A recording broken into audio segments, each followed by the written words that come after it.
We've had the shocking spectacle of Donald Trump's election campaign, which found an unending list of people to blame.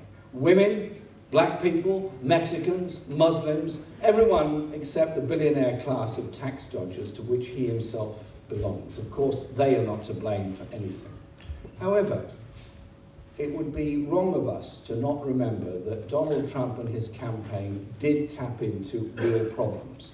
Stagnating and falling wages, underfunded public services, insecure work and insecure housing, and there is deep anger at a political elite that doesn't listen. But instead of offering real solutions or the resources to make them work, he offered only someone to blame. Everyone, that is, apart from those actually responsible for the broken economy or the failed political system. That's Trump in his election campaign in the USA. Now across the Atlantic to here. The Tories do exactly the same. They've opened the door to UKIP and fanned the flames of fear.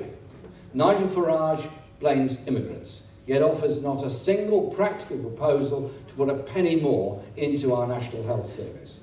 In fact, UKIP and Farage actually want to privatise our NHS, a service that now relies on many very hard-working migrant workers to keep it going. And we should thank them for the work they do and the commitment they've shown to our public service.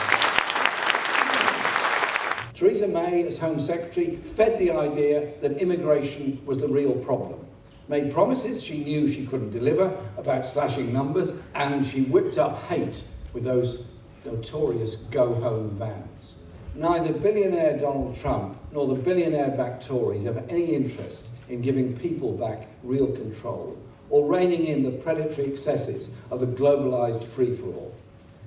But Labour exists to search for real solutions. Let me start with housing.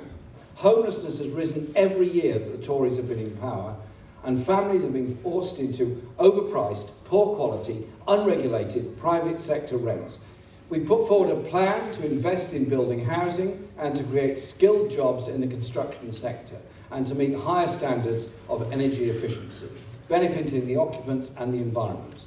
We're not going to use public money to subsidise dirty, groundwater, polluting, landscape scarring industries like fracking. We're going to invest in high-quality, sustainable jobs.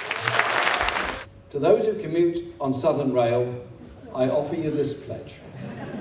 Labour will bring railways into public control and remove the incompetent privateers who have leached public investment and given us the highest salary in Europe.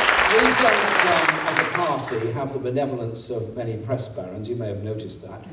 And we don't have donations from oligarchs, you probably noticed that as well. But we have something better. We have something much more powerful. We have ourselves, we have each other, we have our commitment, we have our principles. And there are now more than 500,000 of us who are members of this party. Working together, we can get more Labour councillors elected in the council elections next year, and a Labour government to rebuild and transform this country so that no one, absolutely no one, and no community is ever left behind.